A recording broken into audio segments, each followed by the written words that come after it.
misturas homogêneas. Centrifugação.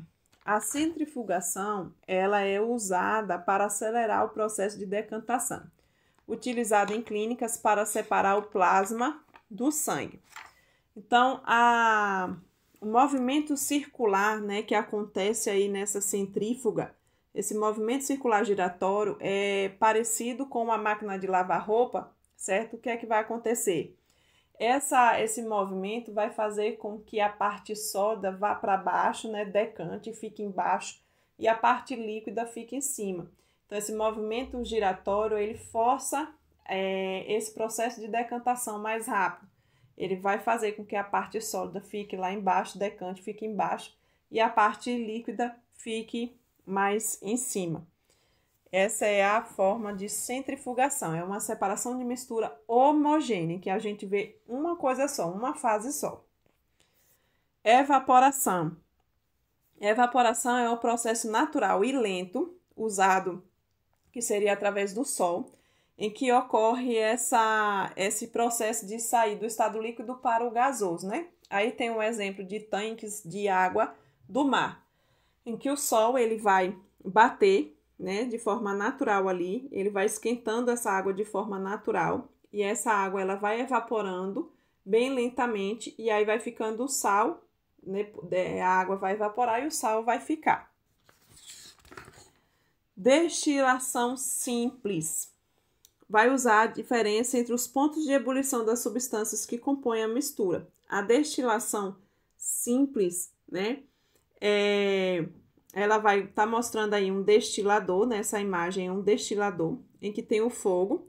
E aí vamos dizer que nesse destilador aí, vai ter, do lado do fogo, onde tem o fogo, vai ter álcool e água. São duas coisas, né? O álcool líquido e a água são coisas transparentes, a gente não consegue identificar o que é água nem o que é álcool.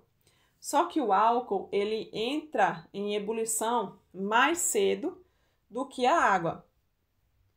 E aí, quando esse álcool ele entrar na sua temperatura, chegar no seu ponto de ebulição, ele vai começar a evaporar, vai passar pelo condensador, né? Que é essa parte 3 aí, né? Esse vapor d'água que evaporou, né? Virou vapor d'água, vai passar pelo condensador e vai voltar a ser água novamente, porque o processo de condensação é a transformação de vapor, né? O que era vapor para voltar a ser água novamente. Então, quando passa nessa parte 3 aí do condensador, ele sai do estado de vapor e volta a ser água de novo. E aí, essa água vai ser armazenada do outro lado. Já a destilação fracionada vai ser utilizada para separar vários líquidos cujos pontos de ebulição são próximos uns dos outros. Exemplos derivados do petróleo. Então, os derivados, quando falar de petróleo, separação do petróleo, dos derivados do petróleo, você vai lembrar de dissolução fracionada.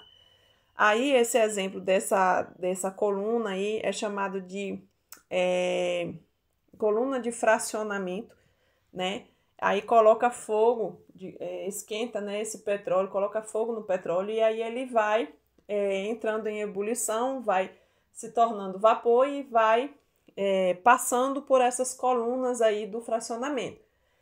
Aí, por exemplo, o gás de cozinha, que é um derivado do petróleo, vai ficar lá no compartimento dele da coluna de fracionamento.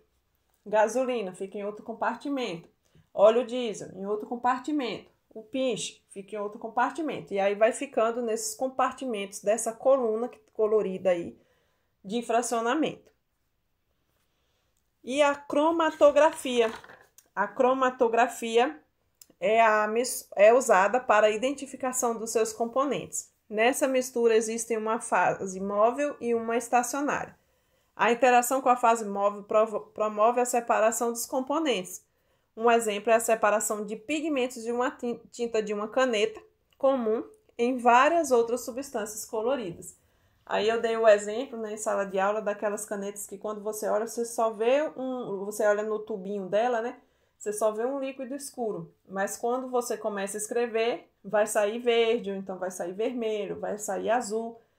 Então, essa é a separação por cromatografia, é a separação de pigmentos. Então, quando você vê falando em pigmentos, separação de pigmentos ou de cores,